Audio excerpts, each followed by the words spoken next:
20 ஆண்டு காலமாக பல பேர் போராடி மோகன் தன்னுடைய கடைசி மூச்சு வரை இந்த பத்திரிகையாளர் மன்றத்திற்கு தேர்தல் நடத்தப்பட வேண்டும். ஒரு ஜனநாயகம் என்பது 5 வருடங்களுக்கு முறை தேர்தல் நடத்துவதுதான் ஜனநாயக மரபு. ஆனா 20 ஆண்டு காலம் தேர்தலே நடத்தப்படாமல் இந்த பத்திரிகையாளர் மன்றம் நடக்கப்படுகிறது என்றால் மனசாட்சி உள்ளவருடைய அவர்களுடைய மனசாட்சிக்கே நான் இந்த கேள்வியை விட்டு விடுகிறேன். 20 ஆண்டு காலம் தேர்தலே நடத்தப்படவில்லை என்றால் அது சட்டபூர்வமான பத்திரிகையாளர் மன்றமா? காவல்துறைக்கு நான் நேரடியாகவே இந்த கோரிக்கை வைக்கிறேன். தமிழ்நாடு அரசுக்கும் இந்த கோரிக்கையை நான் வைக்கிறேன். 20 ஆண்டு காலம் ஒரு 5 பேர் கட்டுப்பாட்டில் இது இருக்கிறது என்று சொன்னால் இது என்ன பாரா இல்ல டாஸ்மார்க்கா? பின்னாடி போய் பாருங்க, முழுக்க ஒரு டாஸ்மார்க் நடத்துகிற அளவுக்கு சாராய போத்தல் பின்னாடி கிடக்கு. அப்போ உண்மையான இங்க இருக்கிற எத்தனை பத்திரிகையாளருக்கு உறுப்பினர் அட்டை? நான் பத்திரிகையாளர் ஆடல் இல்லையான என்னை அறிந்த நண்பர்களுக்கு தெரியும்.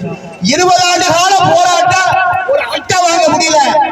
ஒரு அட்டை என்னைய பத்திரிகையாளரா அங்கீகரிக்க வாங்கி நான் தினசரி பேப்பர் நடத்தி தினகரன்ல பாண்டிச்சேரி மாலை முரசு மிஷினை வாங்கி நான் பின்னாடி வீதியில பத்திரிகையை நடத்தி சொத்து சொகம் நிலங்களை எல்லாம் விற்று தெருவுக்கு வந்து இப்ப நான் இந்த தெருவில் தெரிஞ்சிட்டு இருக்கிறேன். ஆனா என்னால ஒரு அட்டை வாங்க முடியல.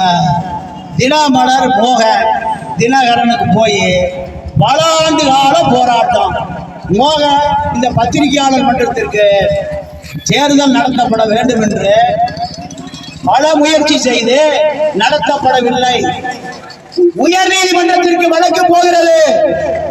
அன்பார்ந்த நண்பர்களே, நான் ஏன் மைக் கொண்டு சொன்னா 100 பேருக்கு 1000 பேருக்கு தெரியணும். 1000 பேருக்கு தெரியணுங்கிறதுக்காக தான் மைக் கொண்டு சொன்னேன். அப்போ நீதிமன்றமே நேர்மையான நீதியரசர் சந்துரு தலைமையில ஒரு குழு போட்டு அந்த குழு நேரடியாகவே பத்திரிகையாளர் யார் மெம்பரு அந்த லிஸ்ட் எல்லாம் எடுக்க கொண்டாங்க. இதை வைத்து புதிதாக உறுப்பினர் சேர்த்துக் கொள்ளுங்கள். பழைய உறுப்பினர், புதிய உறுப்பினர் அத்தனை பேரை வச்சு தேர்தல் நடத்துங்கள் என்று யார் சொல்றா? உச்ச நீதிமன்றம் நியமித்த சந்துரு நீதிபதி, நேர்மையான கம்யூனிஸ்ட் நீதிபதி சந்துரு சொல்றாரு. சந்துருவை டீல் பண்றது யாரு? இந்த ஜேக்கப் பையன்.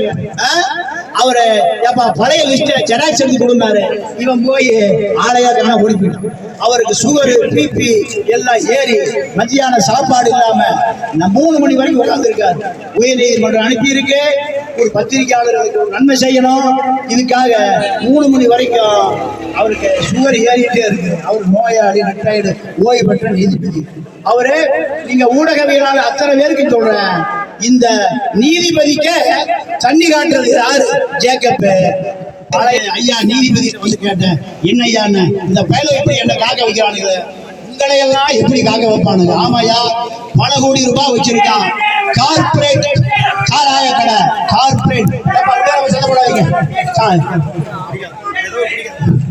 அப்போ சந்துரு நீதிபதியே விரட்டப்பட்ட கும்பல் இந்த கும்பல்.